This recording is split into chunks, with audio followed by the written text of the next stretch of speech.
Kirthiga, it's a pleasure to welcome you. It's so exciting to be here at the IIT Bay Area Alumni Leadership Conference where you're talking about reshaping the world in transition. So many transitions at this point, could not be a better time. An apt title for you. So off the bat, let's talk about NFT. Everybody's excited, but not many people know what to do with it. So I'll start the first question with you. Let's talk about a little bit of NFT, how it's evolving, and how do the ordinary people across the world are very excited to participate in this process. How can they leverage this opportunity? No, it's awesome. You know, a lot of people think about NFTs as art. And there certainly is a lot of art in NFTs, and that is a stream that will continue to grow. But the two things that people actually miss when they talk about NFTs is two very important properties that is really going to make NFTs be the foundation of how industries across the world change. And those two properties, one is that for the first time you have the ability to have an authenticated digital asset, right? And two, an NFT is actually a mini computer, and you can program business logic into this mini computer. And those two properties make it such that healthcare, financial services, real estate tech, you name it, is going to change because of NFTs. So that is what I'm excited about. And the three near-term use cases where a ton of transactions are happening, one, art, as we spoke about, two is gaming, and three, I see this whole new wave of influencer, creator, brands, and how they're using NFTs. I'm going to switch gears a little bit. Technology has become in somewhat an equalizer for leadership, both for men and women.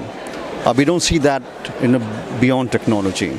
And being a woman leader, how do you think you can fill the gap, leveraging technology into other industry where it's not as applicable? You said two things I want to talk about. One, you talked about technology being an equalizer, and I cannot emphasize that more. You know, a key principle of mine is when businesses succeed, livelihood flourish, and I have been fortunate to be in the midst of and lead several technology transformations.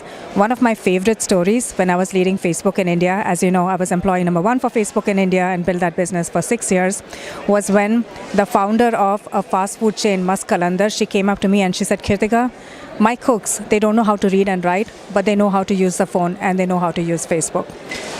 And I was surprised. I said, what are they doing? And she showed me their profile pictures, and sure enough, pictures of their children's, connection with brands and content. And for me, it was that realization of how technology can help transcend literacy barriers and help people connect and form community. And that's one of many, many examples that really drives me when I think about technology-driven transformation. Then you talk about diversity. It's a topic that's near and dear to my heart. Every field that you look at, there are just not enough women, and I'd say broadly speaking about diversity, whether it's LGBTQ, whether it's underrepresented minorities.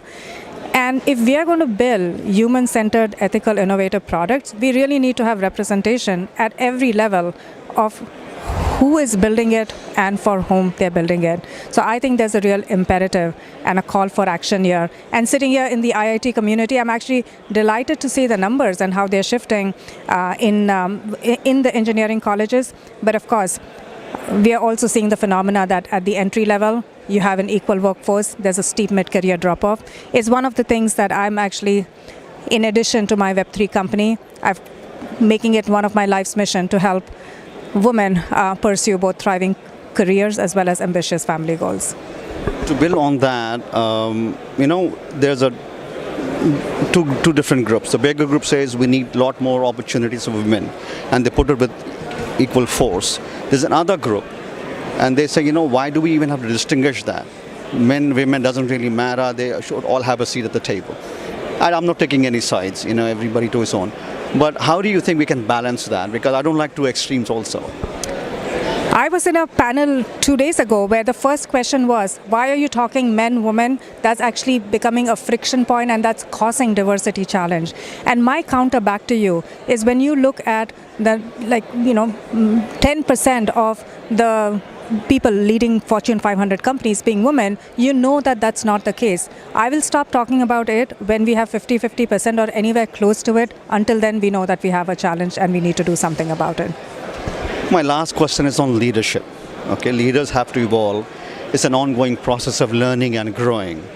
But leaders also lead by example.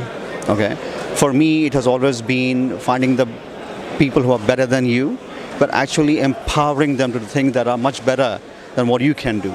So in your life, as you keep growing, how do you take leadership, and who do you emulate, or what leadership styles do you like to emulate that appeal to you?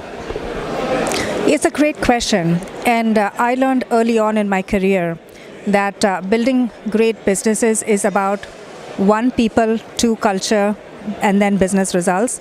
Because if you hire the right people, build the right culture, business results will come. And that has been a core part of, personally, my leadership philosophy. And I learned that actually through my journey at Facebook, where the first business meeting where the executives from Facebook headquarters saw me at Facebook in India, I started my presentation talking about the business results, and they said, I think we're getting ahead of ourselves. Let's talk about how are you hiring the right people, how are you building the right culture, because if you do those things, business results will come. So I have learned a lot from incredible leaders across the globe, whether it's Sheryl Sandberg, and her ability to think scale, and I'll tell you, it's not just from people who are at that level. I've learned a lot from my peers. I've learned so much from the people who are the individual contributors. I often would come off from a performance review session blown away by what the fresh graduates are doing, and I would often say that what they're doing sets the bar for what I should be doing much more than my peers, and so I'm just very, very fortunate to be surrounded by people with whom I can learn from every single day. Thank you again. It's been a pleasure. Really appreciate you coming and sharing your thoughts. Yeah, no, I believe that we are in the midst of so many technology transformations, more happening at the same time than the world has seen before. And I'm so thrilled that this conference is bringing together all of the expertise to position people to really shape the world in transition. So thank you for having me.